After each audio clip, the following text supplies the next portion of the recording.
आपके हक को कोई नहीं मार सकता। आपको यह पता होना चाहिए कि चुनाव सामने है। चुनाव कौन कराता है? निष्पक्ष चुनाव तो आप ही कराते हैं और आप ही पूछ रहे हैं। और ये बात मैं आप लोगों को बता दूं, जब कृष्ण भगवान ने किससे पूछा था? भीष्म पितामह से कहा था अर्जुन से कि जाओ पूछो। अर्जुन नहीं गया, बोले कि मैं पितामह से नहीं पूछ सकता हूं। तो फिर उन्होंने युधिष्ठिर को भेजा, युधिष्ठिर जाइए पूछिए कि आपकी मौत कैसी हो। युधिष्ठिर जाए, बोले पितामह आप जो है 10,000 पढ़ रहे, आप मेरे सैनिकों को मार रहे हैं। अगर ऐसा रहा तो धर्म युद्ध में मैं तो हार, ये जीत भी हार के बराबर। तो उन्होंने बोला किसने भेजा? तो मकसूदन ने भेजा। किस लिए भेजा? वो समझ चुके थे किस लिए भेजा। बोले कि मैं स्त्री के सामने हथियार नहीं चलाता, मैंने प्रण प्रतिज्ञा किया है। और भीष्म का ये प्रतिज्ञा था कि मैं किसी स्त्री या जो बीच के पार्ट्स होते हैं उनके सामने शिखंडी खड़ा हुआ और उन्हें मार दिया। और आप तो भीष्म पितामह के गुरु हैं, आपको पता होना चाहिए कि आप सशस्त्र योनि के कोटि कोटि से 82,000 नक्षत्रों में से आप अकेला ही हैं। और आप अपने हनुमान जी की ताकत को भूल गए। आपको पता ही है कि सब कुछ आपके हाथ में है, फिर भी आप क्यों? आप दुखी मत होइए, पेंशन लागू होगा। ये लोकेश कुमार सिंह का दावा है कि पेंशन किसी से नहीं रुक सकता। ये रुकेगा तो पूरे राष्ट्र के नेताओं का रुकेगा, ये मेरा वादा है और मैं डंके के चोट पे बोल रहा हूँ। इस चीज को ध्यान दियो। मैं लोकेश कुमार सिंह ईश्वर की शपथ लेता हूँ कि पूरे भारत में सशस्त्र बल को पेंशन लागू कराने का पूरा जिम्मा डंके के चोट पे ले रहा हूँ। और मैं ईश्वर से अनुरोध करता हूँ कि राष्ट्र हित के लिए आप मुझे ताकत दें कि आगे जो भी हो उसको मैं बता सकूं कि शमशान का रास्ता में न तेरा पद जाएगा, न तेरा घमंड जाएगा, न तेरा अहंकार जाएगा, न तेरे साथ कमाई तेरी रुपया जाएगी, न धन जाएगा। तू घुट घुट के मरेगा, ये मेरा वादा है।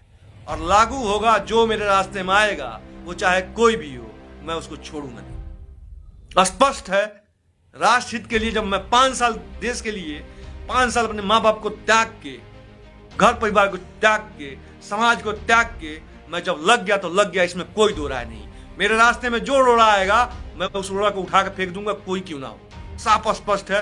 बेशक जो भी हो जाए, क्रांतिकारियों का कोई जाति और धर्म नहीं होता। क्रांतिकारियों का एक ही धर्म होता है, वो होता है राष्ट्र धर्म। और राष्ट्र धर्म से बड़ा कोई धर्म नहीं होता। मैं नहीं बोलता तो नहीं बोलता, जब बोलता हूं तो दुनिया जान ले कि उनसे ज्यादा बोलने की ताकत रखता हूं और उनसे ज्यादा जो है कागज रखने की ताकत रखता हूं। ये कागज हमें बहुत कुछ सिखा दिया। ये तमाम बाल अगर पके हैं तो ये कागजों के पीछे पके, और ये राष्ट्र हित के लिए पके हैं। घमंड चूर हो जाएगा उन नेताओं का जो अपने आप अपनी खुद पेंशन पाते हैं और दूसरे के पेंशन को जो है रोक के रखते हैं। आज मैं एक बात और रख दूंगा, खुलासा करूंगा। ऐसा खुलासा मेरे पास है जिसको सुन के पूरा राष्ट्र दंग हो जाएगा कि यहाँ इस प्रकार से होता है। और इस चीज को मैं रखा हूं, दिल में रखा हूं, समय आएगा तो आपको बताऊंगा।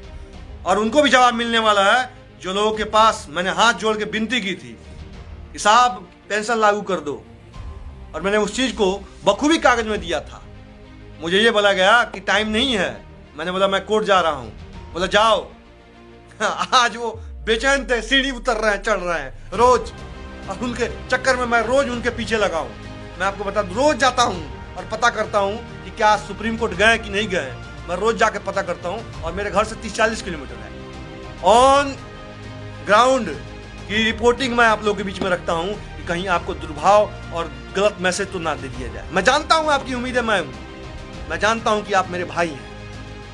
व्यक्तिगत मेरा अगर स्वार्थ देखा जाए तो आप मेरे भाई हैं, और मैं अपने भाइयों के लिए लड़ता रहूंगा जब तक उनकी तमाम सुविधाएं लागू ना करा। और इस रास्ते में कोई नहीं है। एक बात जान लीजिएगा, मेरे राष्ट्र सर्वोपरि है। मेरे सामने मेरा कोई व्यक्तिगत अपना स्वार्थ नहीं रहा, न था, न है, न रहेगा। लड़ाई साफ स्पष्ट है और माननीय न्यायालय के ढंग से, न्यायिक ढंग से मैं लड़ता हूं और लड़ता रहूंगा। मेरा अपना मौलिक अधिकार है, उस मौलिक अधिकार को पालन करते हुए मैं अपने डंके के चोट पर लड़ाई लड़ रहा हूं। मेरा साथ उस समय कोई नहीं दिया था जब मैं उनके सामने गिड़गिड़ाया था। उस समय की मुझे जो जवाब मिला था उसका प्रत्युत्तर भी मेरे पास ऑलरेडी है। मैंने उन लोगों को मैंने दिया था, लिखा था, तो वो चीज आज भी कागजों में घूम रहा है।